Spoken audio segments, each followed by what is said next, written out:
شاید کسی finance minister کو اتنے ڈیفیکلٹ چیلنجز نہیں ملے ہوں گے جتنے آپ کو ملے ہیں. آپ نے ان کو ٹیکل بھی کیا, لیکن کچھ ایشوز ایسے ہیں جہاں مجھے لگتا ہے کہ بہت زیادہ کام کرنے کی گنجائش ہے, کیا جا سکتا تھا اور ابھی اور بہت کرنا پڑے گا. اس میں ایک مہنگائی ہے اور دوسرا ایکسچینج ریٹ ہے. کیسے ٹیکل کریں گے دونوں کو؟ شکریہ ندیم بھائی, اور بڑا جامع ابتدائیت کیا تھا آپ کا, اینڈ آئی تھنک آپ نے صحیح طریقے سے ایشوز ہائی لائٹ کرتی ہیں. دیکھیے, جب ہماری حکومت آئی ہے تو سب سے جو اس وقت درپیش مسئلہ تھا وہ ڈیفالٹ کا تھا. ہم کو نظر آ رہا تھا کہ امیرنٹ ڈیفالٹ ہو جائے گا ملک کا, اسی لیے میں دوسرے دن ہی چلا گیا تھا IMF. آج حلف اٹھایا, دوسرے دن شام کو چلا گیا تھا, اور $10 ارب اس وقت آپ کے پاس رکھے ہوئے تھے, اور آپ کے سامنے $35 ارب کا خرچہ نظر آ رہا تھا ٹل دی نیکسٹ ایئر. تو وہ امپاسبل سچویشن تھی. جب ڈیفالٹ بچانے گئے تو انہوں نے کہا کہ کرنسی میں مارکیٹ میں انٹرون نہ کرو. انہوں نے کہا کہ پیٹرول مہنگا کرو, انہوں نے کہا بجلی مہنگی کرو, گیس مہنگی کرو, وغیرہ وغیرہ وغیرہ. اور یہ کر کے آئیں گے پھر دیں گے, نہیں تو نہیں, ورنہ تو بات بھی نہ کرو. ٹھیک ہے. دوسرا انہوں نے ایک یہ بات بھی کہی کہ اچھا آپ نہیں کرتے تو نہ کرو, دیکھیں گے ہم کتنے دن تک آپ چلتے ہو, اگلے مہینے سے تو آپ کی LC بھی نہیں کھلے گی.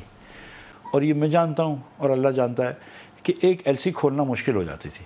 PSO کی LC کنفرمیشن کروانے کے لیے وزیر خزانہ کو فون کرنے پڑتے تھے.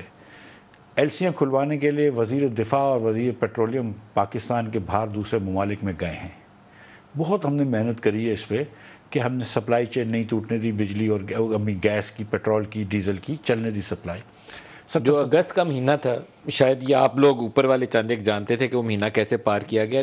بالکل ایسے تھا کہ سیریسلی اللہ تعالیٰ نے سب کروا دیا, لیکن ہم نے یہ ڈیفالٹ سے بچانا ملک کو اس وقت بہت مشکل تھا. LCیاں کھولنا مشکل تھی, سپلائی چین کو بحال کرنا مشکل تھا.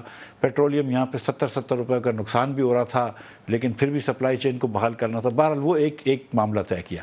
جب آپ نے اتنی انرجی کی کاسٹ بڑھائی ہے تو 10% ہماری انرجی کی جو انفلیشن کے اندر CPI کے اندر 10% جو ہے وہ انرجی کا نمبر ہے, تو اس کا افیکٹ تو آئے گا, کیونکہ پچھلے سال کے مقابلے میں اس سال میں افیکٹ ہے.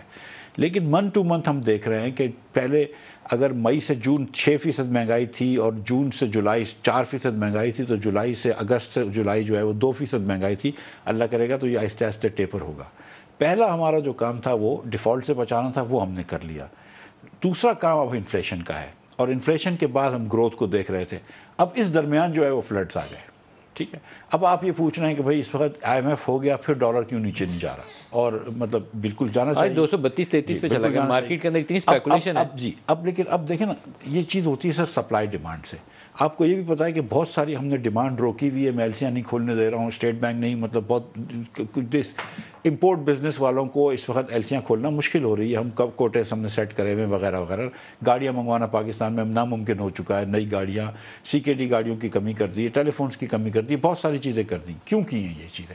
وہ اس لیے کی ہیں کہ اگر آپ کے پاس $10 بلین رہ گئے ہوں اور آپ کی کاٹن کپاس کی پورے سندھ کی کراپ ختم ہو گئی ہے, تو پہلے میری پرائیورٹی کیا ہوگی؟ کپاس منگوانا ہوگی یا گاڑیاں منگوانا ہوگی. اگر آپ کے پاس یہ چانس کم ہے کہ ویٹ شاید ہو سکتا ہے, اللہ کرے گا تو لگ جائے گا, لیکن ہو سکتا ہے کہ ویٹ نہ لگ سکے, تو اس وقت آپ کو ویٹ خریدنا ضروری ہے. تو پہلے جو ہے وہ شہباز شریف کی پرائیورٹی ویٹ منگوانا ہوگی بنسبت کہ مرسیڈیز گاڑی منگوانا ہو. تو اس لیے ہم اس طرح چل رہے ہیں.